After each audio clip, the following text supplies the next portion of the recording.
एक दिन की बात है, प्रिंस नाम का लड़का अपनी छत पर किसी कारणवश इधर उधर टहल रहा था। वह अपनी साथ पर पढ़ती है, एक दिन हमेशा से ही सुबह शाम को टहलने के लिए जाया करता था। लेकिन जब वह रोज सुबह और शाम छत पर टहलने के लिए जाया करता था तो उसे किसी प्रकार की कोई आदमी या कोई लड़की छत पर से नीचे नहीं देखा करती थी। एक दिन मौसम खराब था, लग रहा था कि बारिश होने वाली थी। लेकिन बारिश अभी हो नहीं रही थी, बस माहौल लेकर ऐसा लग रहा था कि धूप खत्म हो गया, हाँ थोड़ी थोड़ी अंधेरा हो रही थी।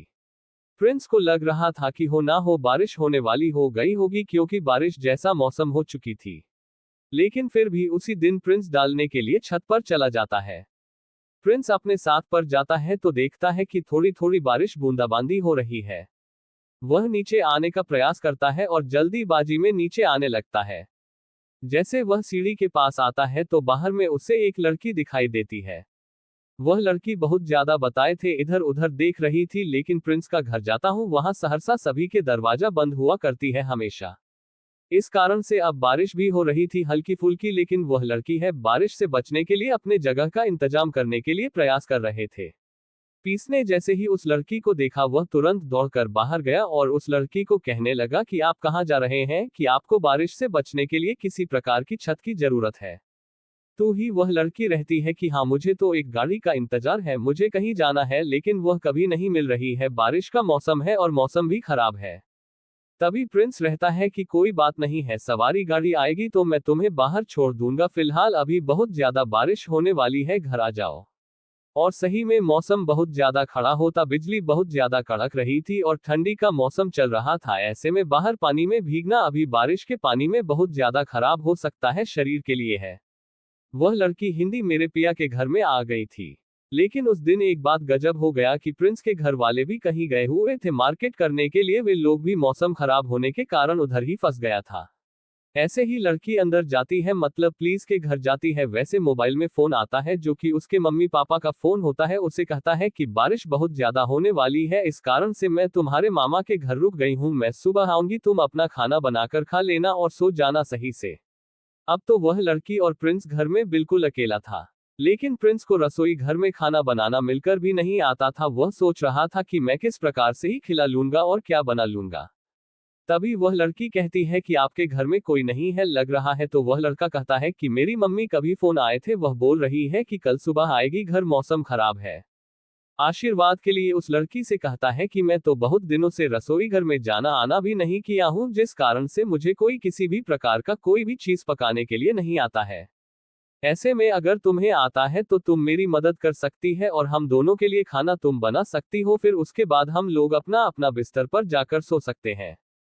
लड़की रसोई घर में जाती है और खाना बनाने का प्रयास करती है, प्लीज भी वही रहता है, उससे बातचीत करते रहता है। महादेव कहते में दोनों में पहचान हो चुकी थी, अपना नाम बताया, पता बताएं और दोनों में अच्छी खासी मित्रता हो गई थी, लगभग 1 या 2 घंटे के अंदर ही है। उसके बाद फिर बातचीत करते हैं, बातचीत करते में वह ऐसे ऐसे रात के 10 बजे बज जाते हैं और लड़का रहता है, मतलब कि प्रिंस रहता है कि मुझे नींद आ रही है, चलो तुम्हारा कमरा बता देता हूँ, तुम मेरी मम्मी पापा के कमरे में सो जाओ, मैं ऊपर जाकर अपने कमरे में सो जाऊंगा। लड़की कहती है कि ठीक है, मुझे कमरा बता दो, मैं जाकर सो जाऊंगी।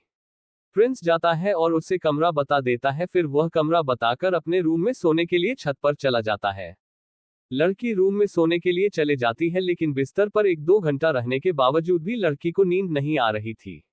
उधर बिजली बहुत जोरों से गरज रही थी, बाहर आसमान में लाइट जल रही थी, जिस कारण से दागी को काफी ज्यादा डर लग रहा था और वह सोने में बिल्कुल भी असमर्थ था। एक बार बिजली बना ज्यादा जोरों से, खड़की लड़की का दिल सौंध गया और वह फटाक से उठकर खड़ी हो गई। अब उससे डरा हुआ माहौल बर्दाश्त नहीं हो रहा था। लड़की चाह रहे थे कि शायद तो वाले रोगों पर में जाने का प्रयास कर रहे थे, लेकिन बाहर इतने दिला बिजली कड़क रही थी कि ऊपर छत पर जाने का हिम्मत भी उस लड़की के पास नहीं थे। फिर जैसे तैसे हिम्मत करके वादा ना कि अपने दोनों हाथों से कान बंद करके छत पर पहुंच गई, जिस रूम में प्रिंस सोया करता था। ऐसे तो ऊपर में बहुत सारा हारून था, लेकिन थोड़ी देर रुक में इधर उधर देखने के बाद पता चला कि यहाँ प्रिंस किस रूम में सोया है। प्लीज बिना दरवाजा बंद किया हुआ है सो गया था, क्योंकि उन्हें पता है कि लड़की को किसी भी प्रकार की जरूरत होगी तो वहां सकती है। जैसे ही लड़की प्रेस का दरवाजा खोल दी है, प्रिंस अपने बिस्तर में लेटा हुआ था और उसे नींद भी आ गए थे, वहां नींद में सो रहा था। लड़की ने सोचा कि मैं ऐसे क्यों उठाऊंगी, मैं इसके पास थोड़ा सा हटकर ही सो जाती हूँ, सुबह तो हमें घर भी जाना है। ऐसे में वह लड़की वैसे बगल में थोड़ा सा हटकर सो जाती है। अब उसे बिल्कुल भी डर नहीं लग रहा था, क्योंकि किसी भी आदमी के होने पर किसी को भी या किसी लड़की को भी उसकी डर कम हो जाती है।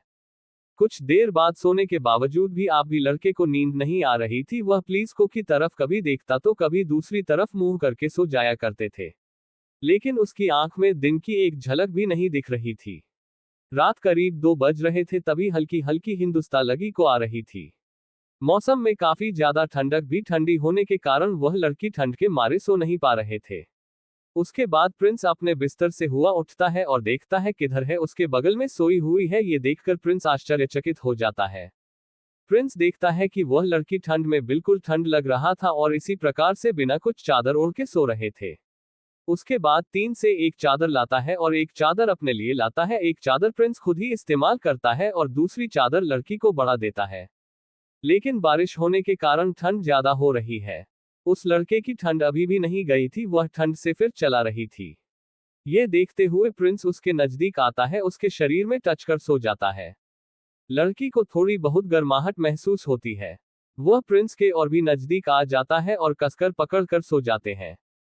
ठंड होने के कारण उसे कुछ भी समझ में नहीं आ रहा था, जो उसका मन कर रहा था वह वही काम कर रहे थे।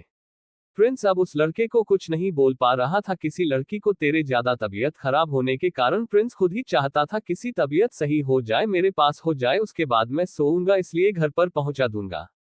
रिश्ते नहीं तो सुबह हो जाती है और वह लड़की सुबह उठकर अपने घर जाने के लिए तैयार हो जाती है। लेकिन अभी भी उसकी तबीयत ज्यादा खराब थी, लेकिन उसके घर से फोन भी आ रहा था, इस कारण से वह रोकने का बिल्कुल भी नहीं सोची थी। फिर तैयार होने के बाद बहुत प्रेम से कहती है कि मुझे बाहर हो तो किसी सवारी वाली गाड़ी के पास में अपने घर चली जाऊंगी। उसके बाद प्रिंसेस छोड़ने के लिए अपने पास के बस स्टैंड में जाता है, उसे जहां जाना था वहां का टिकट बना देता है और उसे बस पर बैठाकर कहता है कि ठीक है, अपने घर चले जाओ।